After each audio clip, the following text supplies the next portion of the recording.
akan bahas tentang hasil karya ataupun peninggalan dari Wali Songo. Penasaran gak nih? Kalian pernah kesana nggak sebelumnya? Ya, belum tahu kita. Jadi bisa jadi ternyata pernah. kita nggak tahu aja, kita Iya. kan pernah lewatin kalau untuk pulang kampung. Gak pernah, aku gak punya kampung, gak bangun di Jakarta. Iya. Kita itu lagi outing kampus, ke kampus, outing kelas, Gak pernah outing kelas. Kita lanjut aja.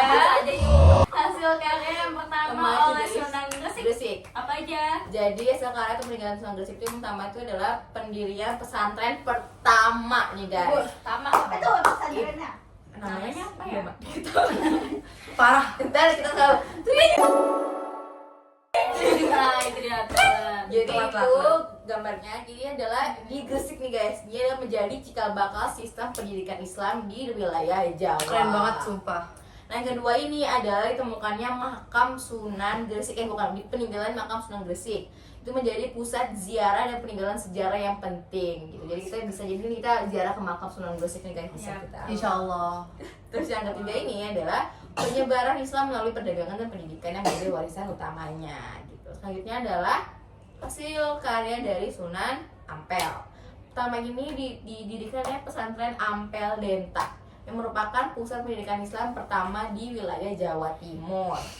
Selalu dia juga membuat konsep dakwah yang berakhlak yang menekankan dengan nilai moral dan pendidikan.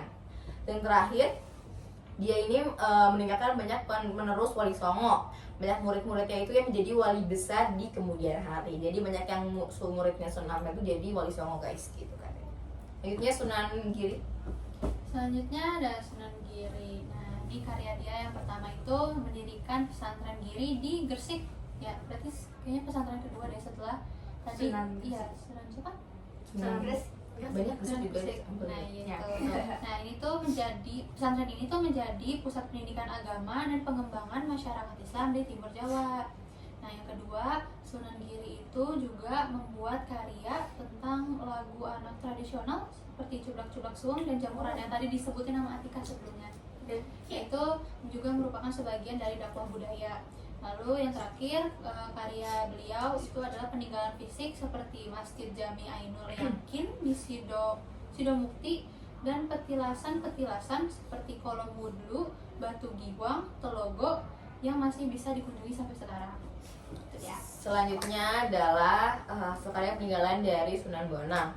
Yang pertama itu merupakan tembang dan suluk. Itu adanya seperti kayak suluk Kujil, suluk Bonang, dan tombo ati. Tombo hati. Udah. Itulah. Selanjutnya itu ada seni gamelan yang bernuansa Islam. Itu yang dimana alat musik tradisional digunakan untuk berdakwah, tuh guys. Tidak untuk berdakwah. You know. Dan terakhir itu adalah pesantren Bonang di daerah Tubar sebagai pusat pendidikan Islam pada masa itu. Ya, Ini. selanjutnya ada Sunan. karya dari Sunan Derajat. Nah, yang pertama itu beliau mendirikan pesantren di Desa Derajat, Kecamatan Paciran, Kabupaten Lamongan. Apa ya pesantrennya? Namanya. Itu dia tadi pesantrennya guys. Lanjut. Keren banget kita. Yang kedua karyanya yaitu menciptakan lagu tembang atau lagu tradisional Pangkur yang digunakan untuk dakwah melalui seni. Nah, terakhir yaitu ajaran sosial dan moral yang tertulis dalam falsafah hidupnya yang masih dijadikan inspirasi hingga kini. Dadah, selesai. Selanjutnya Lanjut. Sunan Kalijaga. Nah, aku akan bahas tentang hasil karya Sunan Kalijaga. Yang pertama, hasil karyanya adalah Masjid Agung Demak. Nah, sebenarnya pembangunan Masjid Agung Demak itu dimulai oleh Raden Patah, Raja pertama Kesultanan Demak.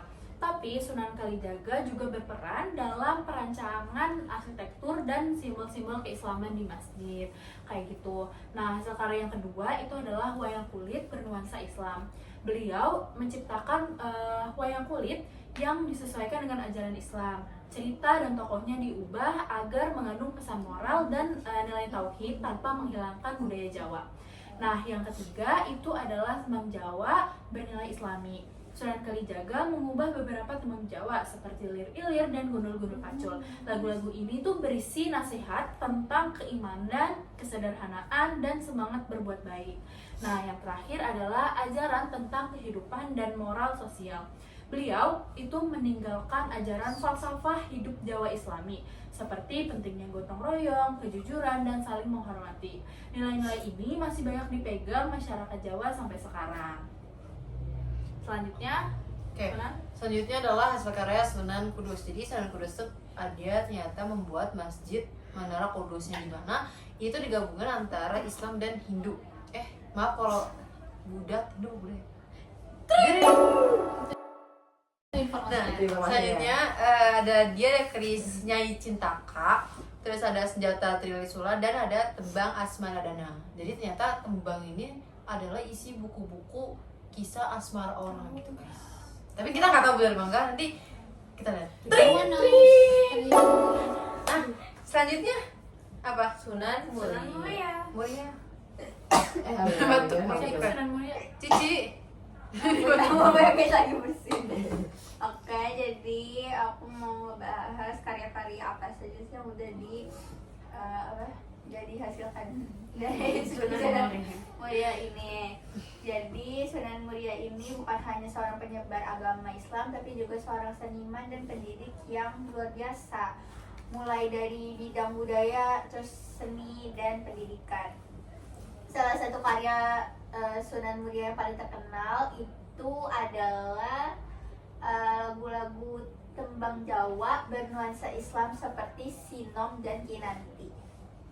Jadi melalui tembang-tembang ini beliau mengajarkan nilai-nilai moral dan ajaran Islam dengan cara yang lembut dan mudah diterima oleh masyarakat. Bayangkan masyarakat waktu itu bisa belajar tentang kebaikan, kesabaran, dan keimanan lewat nyanyian yang indah. Jadi mantap. Iya. Selain itu, Sunan Muria juga berperan besar dalam mengembangkan kesenian gamelan dan wayang. Beliau tidak melarang kesenian tradisional, tetapi justru memanfaatkannya untuk berdakwah. Cerita-cerita wayang diberi makna baru yang sejalan dengan ajaran Islam. Cara yang sangat bijak untuk memperkenalkan agama tanpa mematikan budaya lokal. Selanjutnya, siapa nih? Nah, yang terakhir adalah Sunan Gunung Jati. Beliau menghasilkan karya atau peninggalan berupa memperbaiki atau membangun infrastruktur jalan. Jadi jalan-jalan itu banyak yang dibenerin, lalu mengembangkan seni suara, ukir, pahat, dan kesusastraan. Lalu ada peninggalan yang bisa kita datangi, yaitu Masjid Agung Cirebon yang tentunya di Cirebon. Dan Masa pasti. Kan lucu. lalu ada yang namanya tradisi glugdak saat Ramadan ya. Jadi tradisi ini itu untuk menyambut bulan suci Ramadan, Ngapain tuh yakni tradisinya? itu menabuh beduk usai melaksanakan ibadah sholat asar sebelum bulan Ramadan tiba. Nah, ini tradisi ini sebagai penanda masuknya bulan Ramadan, mengingat dulu itu belum ada pengeras suara atau yang berbau teknologi yang gitu belum ya ada. seperti itu belum ada, jadi menggunakan beduk. Tradisional. Karena itu tabuhan ini sebagai penanda informasi masyarakat bahwa bulan suci Ramadan sudah dimulai, seperti itu. Keren banget ya hari ini. Sangat-sangat berisi gitu. Yes. Masya Allah. Obrolan kita. Berfaedah lah intinya lah ya. Bobot. Dapat materi baru. Dapat apa? Ilmu baru aja. Masya Allah, Masya Allah. Jadi Inilah ke 27 materi dari Podcast Wali Songo. Itu aja dari podcast kali ini guys. Ya. Yes. Sudah sekian yang dari kami. sekian Mohon dari maaf kami. apabila ada kata-kata yang kita salah banyak banget. Ada yang tak pantas, kami mohon maaf sebesar-besarnya karena kami hanya manusia yang Mohon tak maaf. luput dari salah. Mohon maaf. Absen. Star.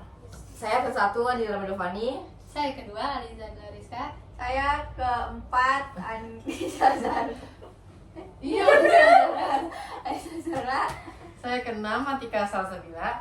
Saya ke-20 Maharani Bunga Masa. Saya ke-31 saya Mahernisa. Sekian dari Ompong. Sekian. Sekian dari kami. Wassalamualaikum